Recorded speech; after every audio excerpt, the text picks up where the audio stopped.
Hello, everybody. We continue our study tonight under this caption, Ezekiel and the exile of Judah. This entire month we'll look at that, Ezekiel and the exile of Judah. Exile simply means forced out. Last week it was well. That's a deep subject. Today we're looking at we've fallen and we can't get up. That's one of those old 1980s commercials. Remember that? This little elderly lady fell and she said she couldn't get up. Metaphorically, it's situations where someone's actions are controlled by something. We've fallen. Sometimes we say fallen from grace. So it's not always literal. It could be figuratively. So the application is Judah taken captive. Judah. We're not talking about the fourth son of Jacob. We're talking about the city of Jerusalem, taken captive. This is 2 Kings, chapter 24, 18 through 25 through 1 through 9.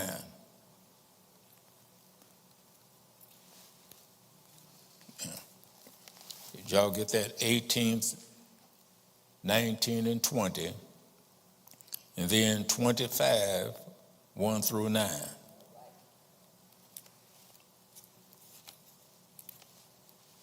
November 9th, 2025 lesson.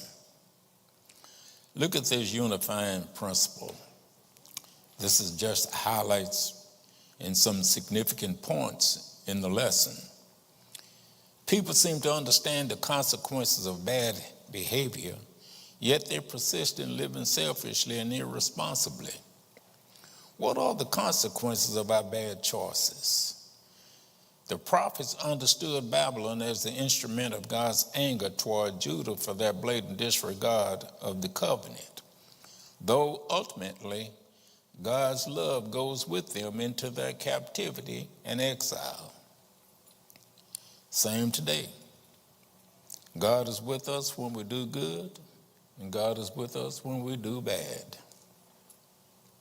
So the first subtopic is final rebellion against divine authority. That's like speaking truth to power. This divine authority is nothing but leadership. This is the story of Zedekiah, the young king at the helm during a turbulent time for Jerusalem. This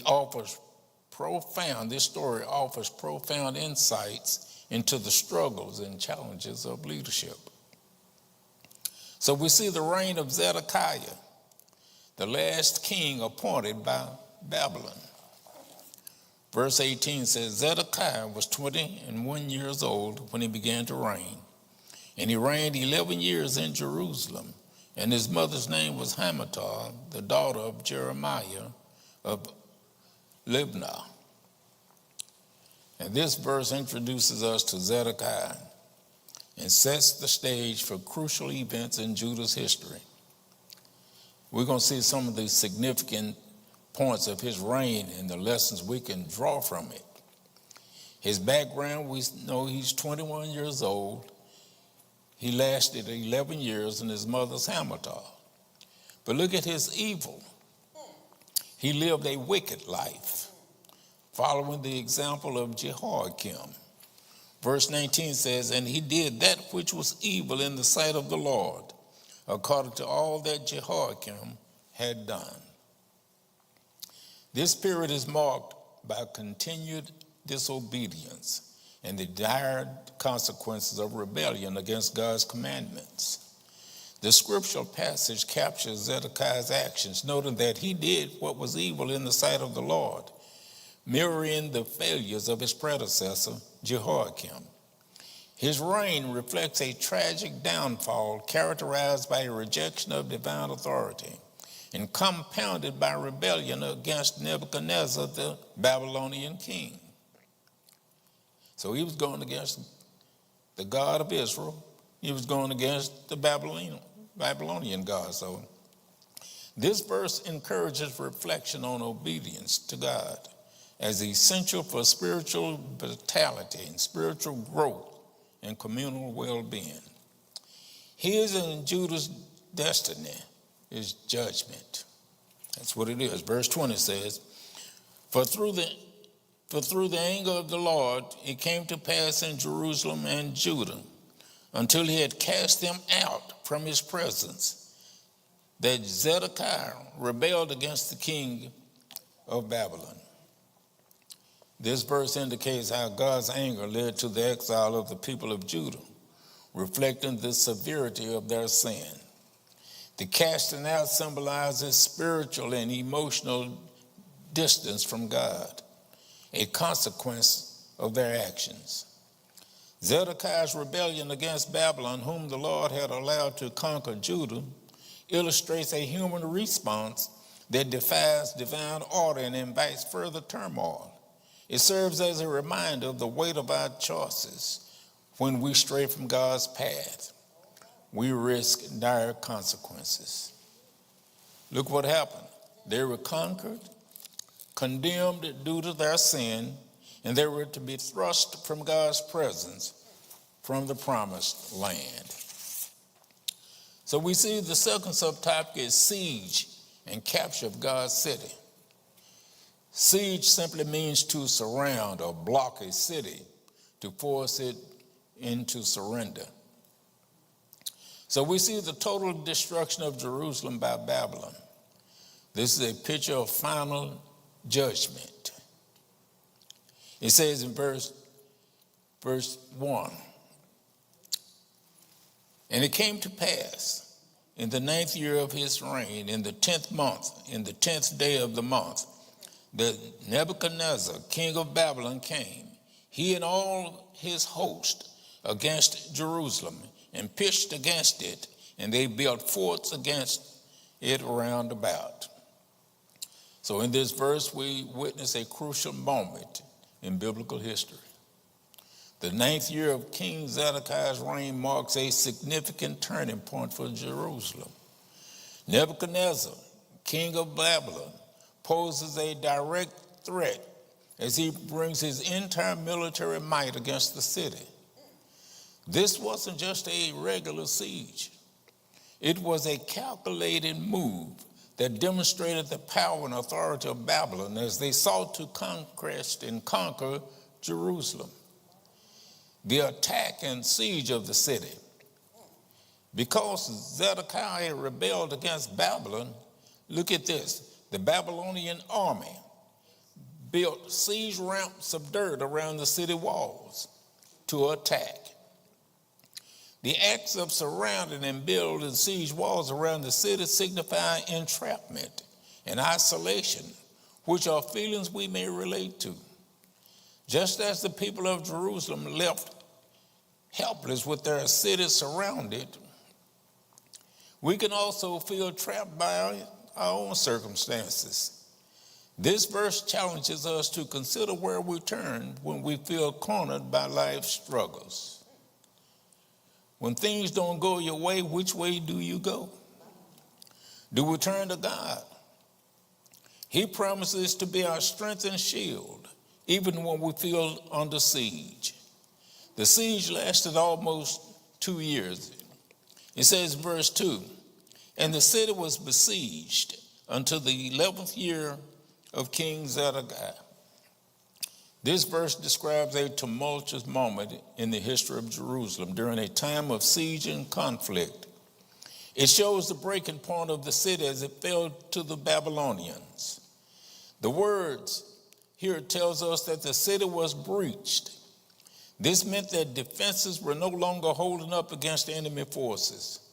We see that all of the men of war, those trained and prepared to defend the city, chose to flee rather than to face what seems inevitable. Their retreat at night indicates desperation and fear.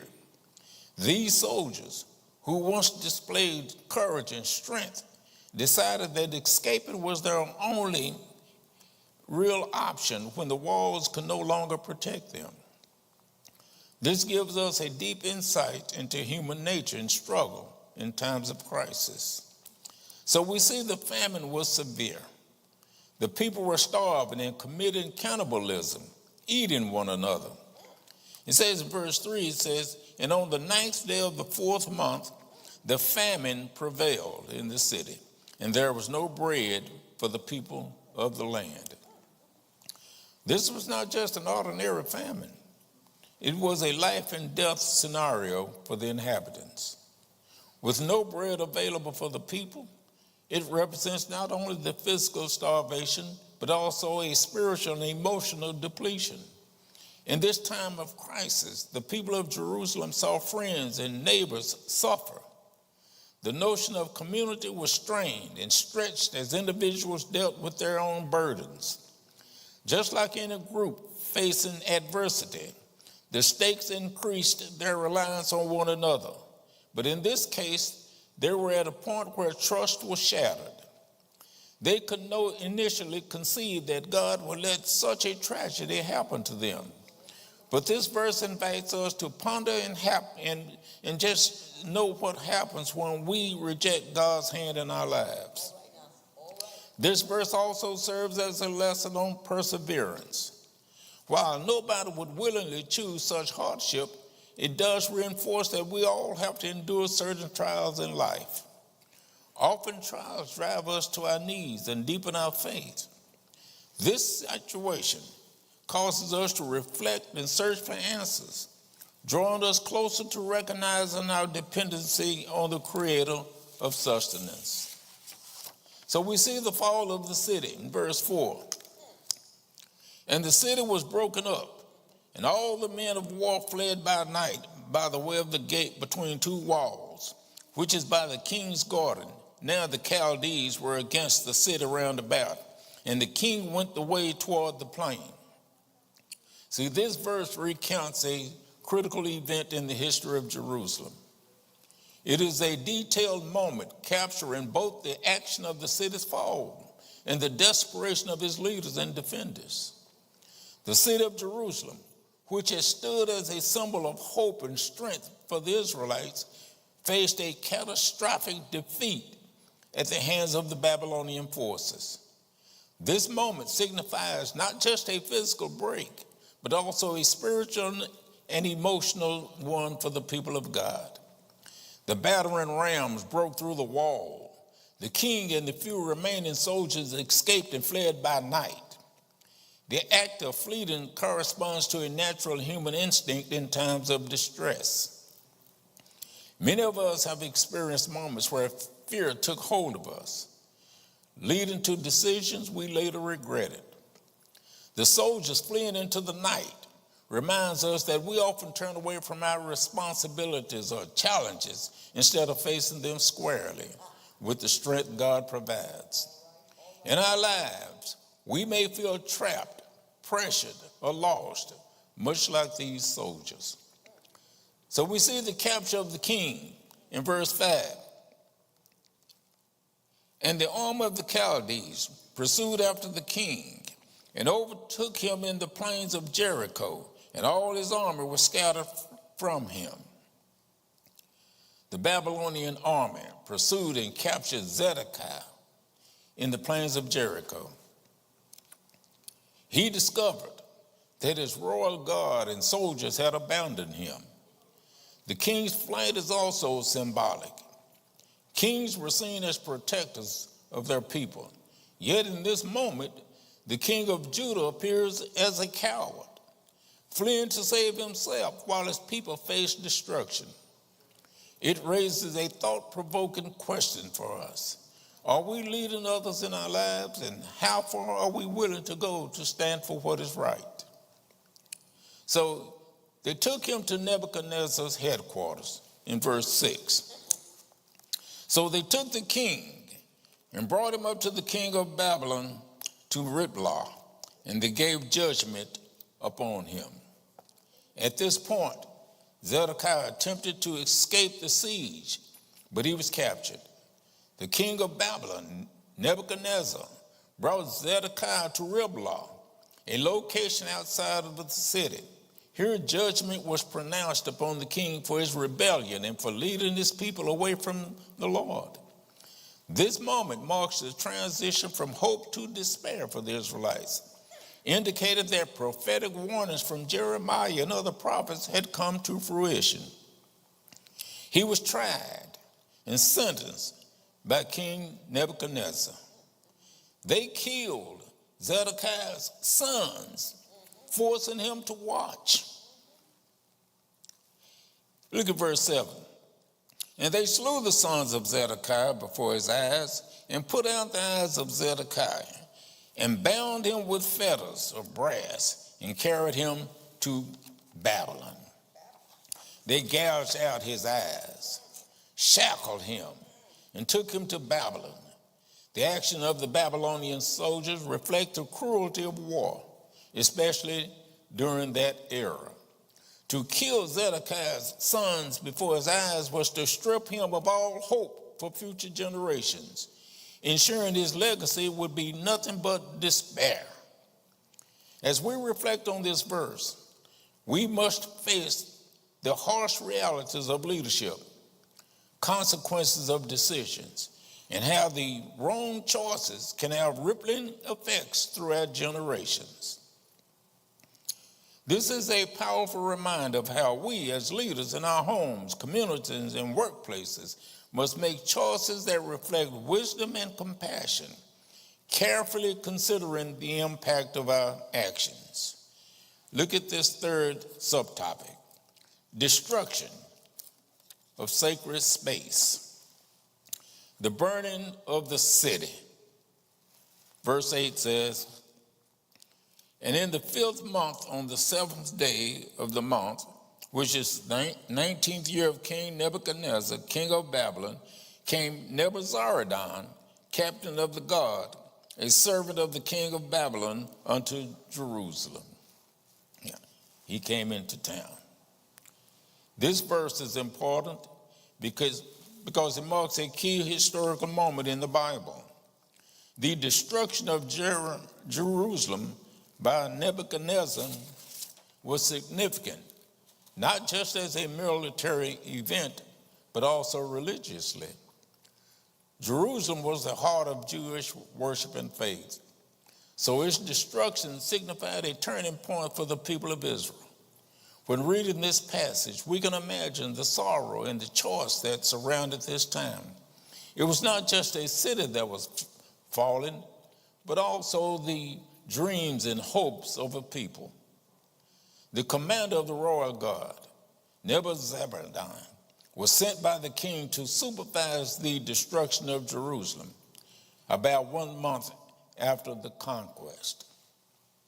Now, he burned the temple, the symbol of God's presence. Look at verse 9.